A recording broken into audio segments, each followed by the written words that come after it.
Thursday, February 27th. I've done 2 in a row of my comedy movie collection videos, and I also did another reading pay-per-view porn name collector yesterday, if you want to check either one of those out.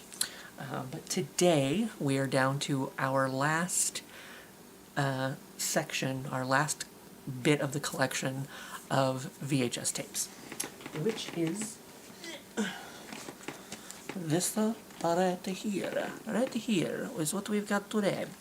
So we shall start with a movie I wish I remembered a little bit more, but I do like High School High. Woo! High School High. If you look at it, it's like his afro is all raised. All I really remember, it's another spoof movie, of course. You know me, I like my spoof movies. I don't remember this one being very... I don't want to say it was bad, but I don't remember it being very good. I mean, some of the jokes were okay. I think it's kind of one of those things where most of the best jokes were already in the trailer, so when you go to watch the movie, there's nothing really new in it. It's from the makers of The Naked Gun, so it should be okay. Maybe it's kind of one of those things I need to, as I say with everything, I need to rewatch it with my, with my more mature, my more mature mindset. Maybe I would appreciate it a little bit more. John Lovitz and Tia Carrere, of course, are dedicated educators facing some dangerously strange minds in this outrageous comedy from the makers of The Naked Gun. With wicked aim, High School High skewers feel-good movies like Dangerous Minds and Stand and Deliver to create a wild new brand of urban comedy that's laced with slapstick and hilarious spoofs of True Lies and The Deer Hunter. Co-starring Mekhi Phifer. I'm assuming, well, was he on here somewhere? I don't know. And Melinda Williams. High School High is hilarious. John Lovitz plays for some very big laughs. And of course, this might have came out around the time that The Critic was out, and he does, we'll get to that in my TV collection. He played The Critic. So, I already enjoyed John Lovitz, but yeah, I don't really recall much about this. It's definitely, I feel like if I had enjoyed it as much as I enjoyed like Spaceballs or something like that, or Robin Hood Men in Tights, which Mel Brooks, Dracula Dead and Loving It, that one was not my top of Mel Brooks movies. But I feel like if it had been something that I had enjoyed, like Basketball or something, like it would have stuck with me. And this movie didn't stick with me, which makes me think that it wasn't as good as I wanted it to be. But there again, I should rewatch these things and, give them their fair shake. But I have plenty of movies sitting over here that I was like, I've never watched this movie, much less rewatching movies I've already seen. Pootie Tang, just like Pootie Tang. Women can't resist him, evil can't withstand him. He's the too hip hero with a style and a language all his own, based on the hilariously unintelligible character who first appeared on the Chris Rock show.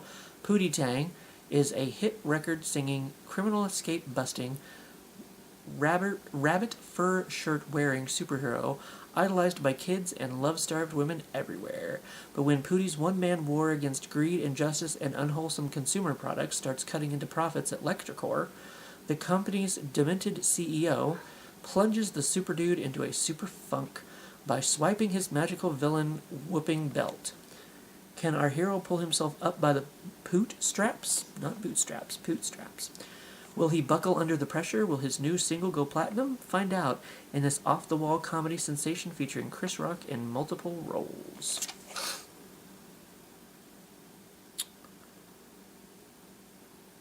I think I saw this. Pootie Tang? Wanda Sykes? Yeah. Wanda Sykes, isn't it? A laugh getter. Not a laugh riot or like a laugh thunderstorm. No, it's just a laugh getter. Like, you'll get a couple. If it's not this one I'm thinking Undercover Brother. I'm thinking Undercover Brother. I don't know if I saw Pootie Tang then.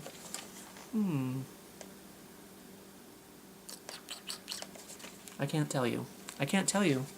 But I own it, and should possibly watch it someday. Much like Rob Schneider is the hot chick. That's a thing from South Park, where, because it's like all the Rob Schneider movies of the 90s or early 2000s. I can't remember, but he was always like something, like the something. So they're like, Rob Schneider is the stapler, like he's on a desk and he's like folded in half and like stapling papers. That's one of my favorite things from South Park ever. So in this one, he is the hot chick. Rob Schneider is the hot chick. The hilarious Rob Schneider has been a gigolo. He's been an animal, and now a curse will make him something he's never been before. A woman. Jessica Spencer wasn't that Jessica Spencer? Fletcher. That was the Murder, She Wrote.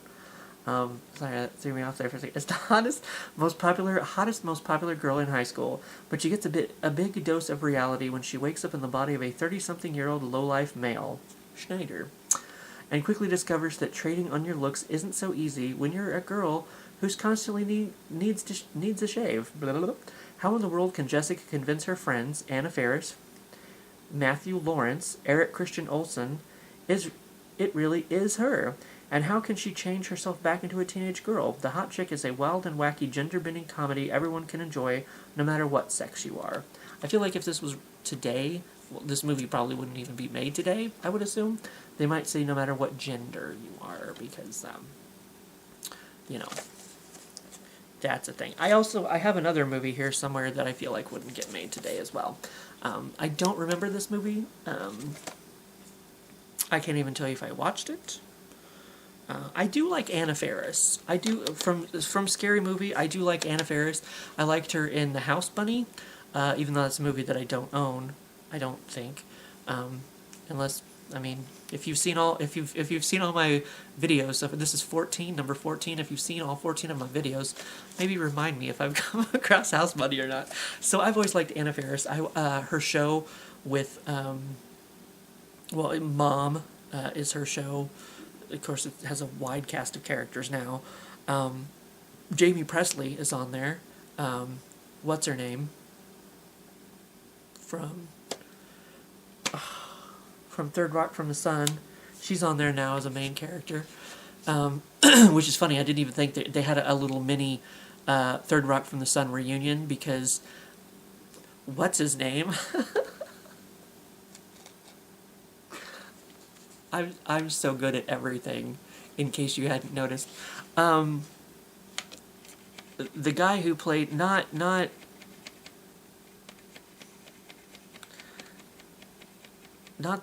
younger guy, but the middle-aged guy on Third Rock from the Sun.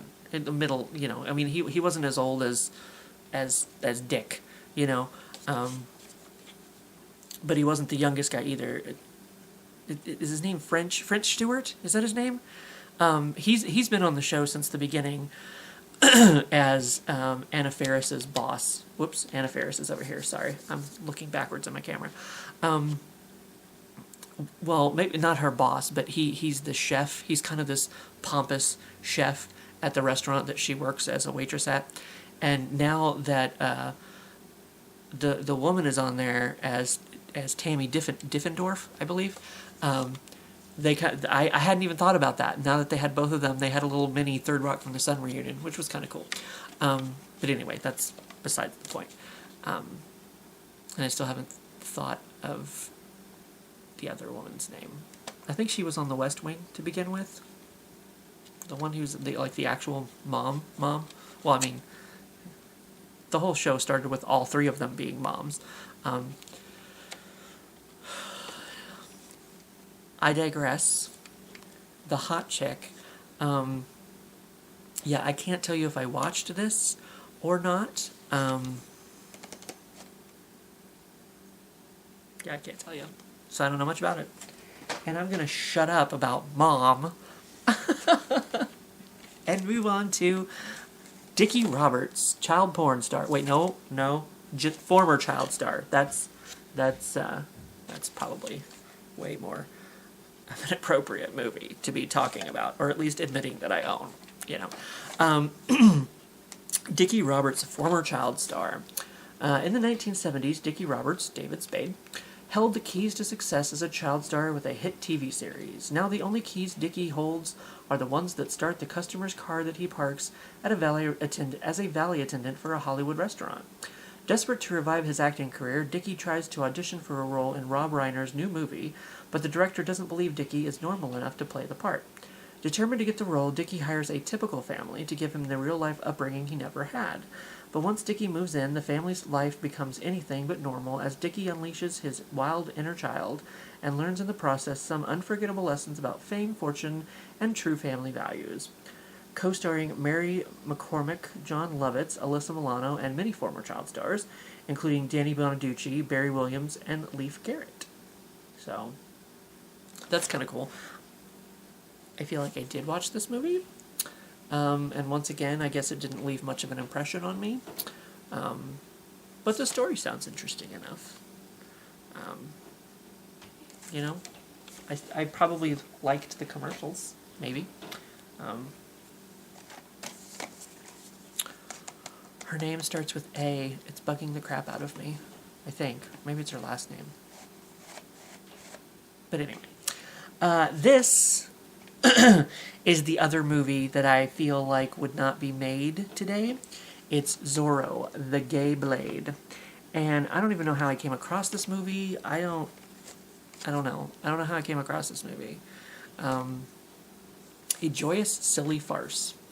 George Hamilton admits to losing 15 pounds during this filming of Zorro, some due to the strenuous physical demands of his acting performance, and some due to the stressful challenges he faced as the film's producer.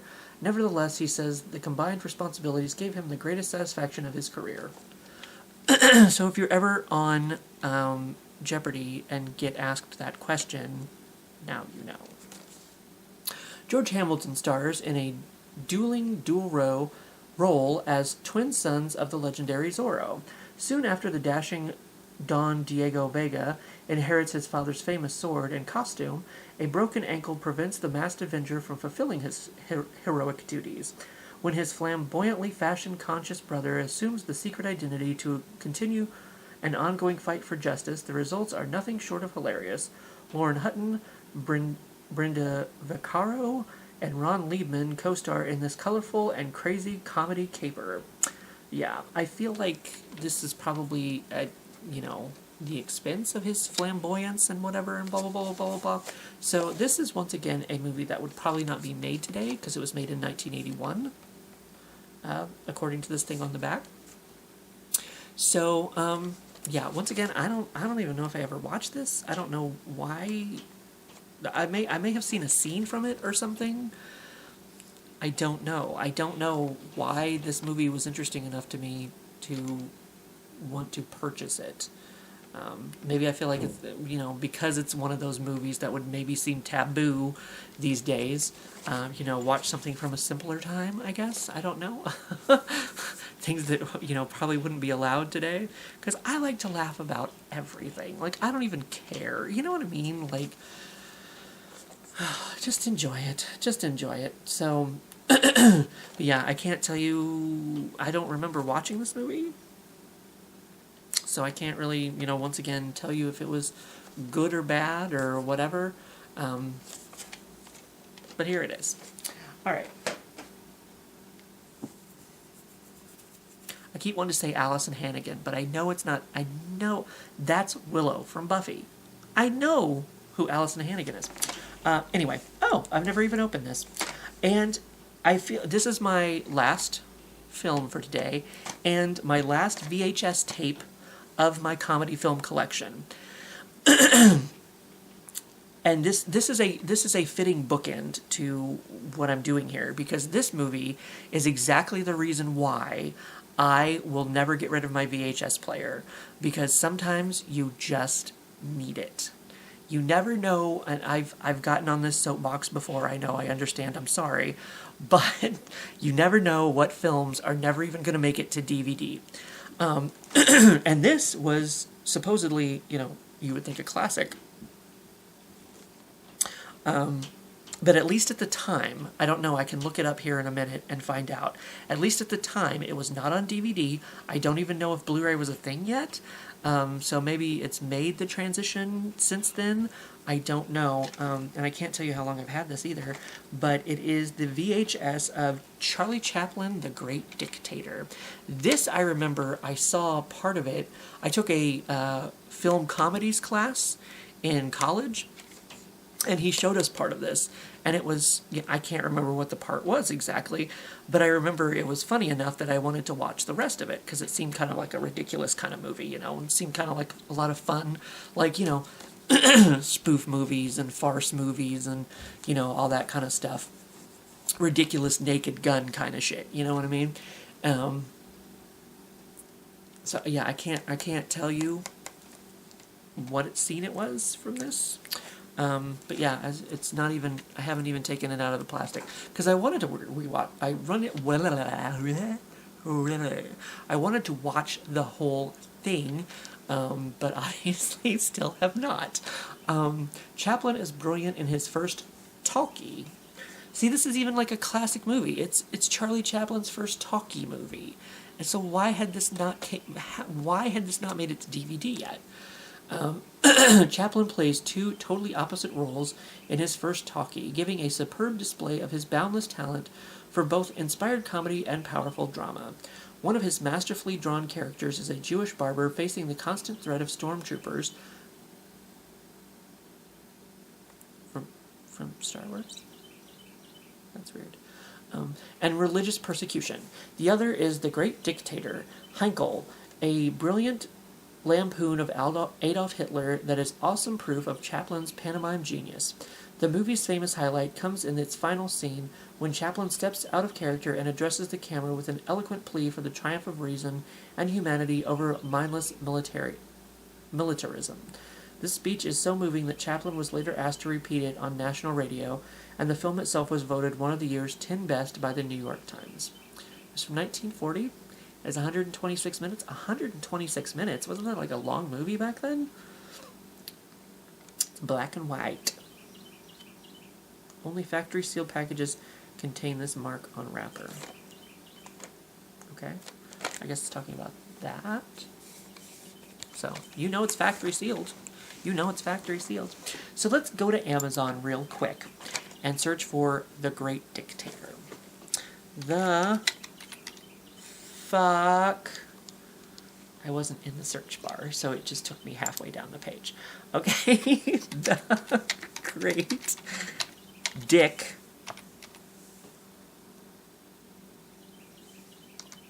The greatest dick? Okay. The Great Dictator.